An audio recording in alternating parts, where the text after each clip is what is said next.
Hello বন্ধুরা, চলে এলাম আরেকটা নতুন রেসিপি নিয়ে। তো কড়াইটাতে আমি আগে সিম আর আলুটা ভেজে রেখেছিলাম, তো ওই কড়াইতে তেলটা দিয়ে দিচ্ছি। তেলটা গরমও হয়ে গেছে। এরপর দিয়ে দিলাম পেঁয়াজ কুচি।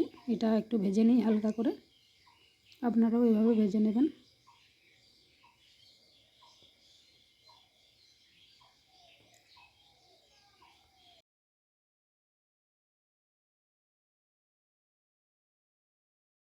পেঁয়াজটা ভাজা হয়ে গেছে, আর এখানে মশলা হিসেবে নিয়েছি আমি আদার বাটা, জিরের বাটা, আর একসাথে মিশিয়েছি লঙ্কার গুঁড়ো আর হলুদের গুঁড়ো।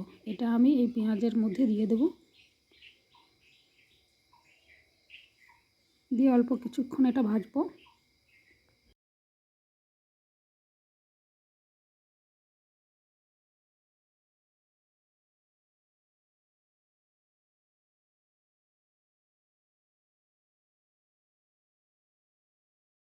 মশলাটা ভালো করে ভাজা হয়ে গেছে, এবার দিয়ে দিলাম টমেটো কুচি।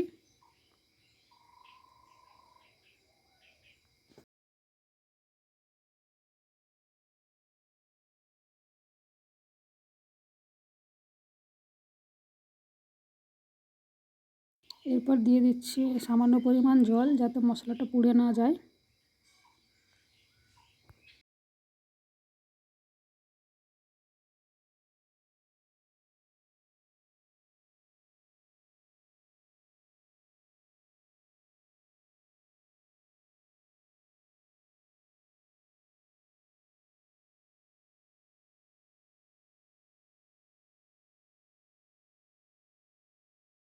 এরপর দিচ্ছি হালকা করে ভেজে রাখা সিম আর আলু। এটা আগে থেকে ভেজে রেখেছিলাম, আপনারাও এটা ভেজে নেবেন প্রথমে। তো এটাকে আমি মশলার সাথে ভালোভাবে সবজিটাকে কষিয়ে নেব। তো বন্ধুরা, আমি এই সবজিটা ফার্স্ট টাইম রান্না করছি, আপনারাও এইভাবে রান্না করবেন, দুর্দান্ত লাগে।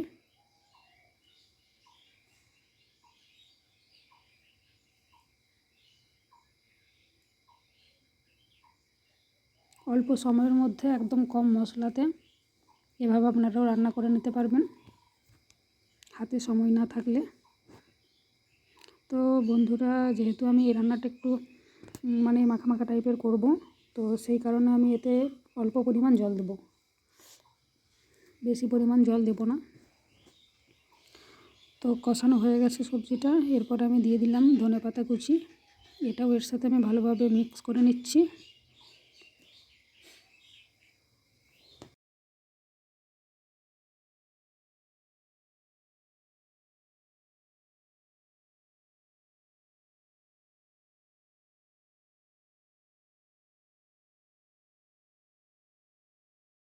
এবার দিয়ে দিলাম জল, এটা একটু ফুটে আসুক।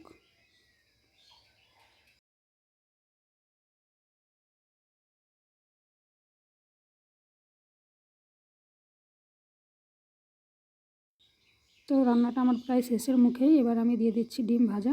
এটাকে আমি আগে থেকে ভেজে রেখেছিলাম। তো এই রান্নাটা বন্ধুরা অবশ্যই ডিম দিয়ে রান্না করবেন। আমি এভাবে পিস পিস করে কেটে নিয়েছি, আপনারা এটাকে গুঁড়ো করে এর সাথে মিক্স করেও রান্না করতে পারেন।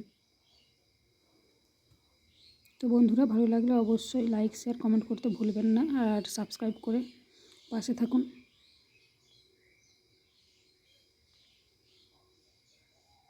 তো রান্নাটা আমার হয়ে গেছে, আমি এটা নামিয়ে আপনাদের দেখাচ্ছি কেমন হয়েছে।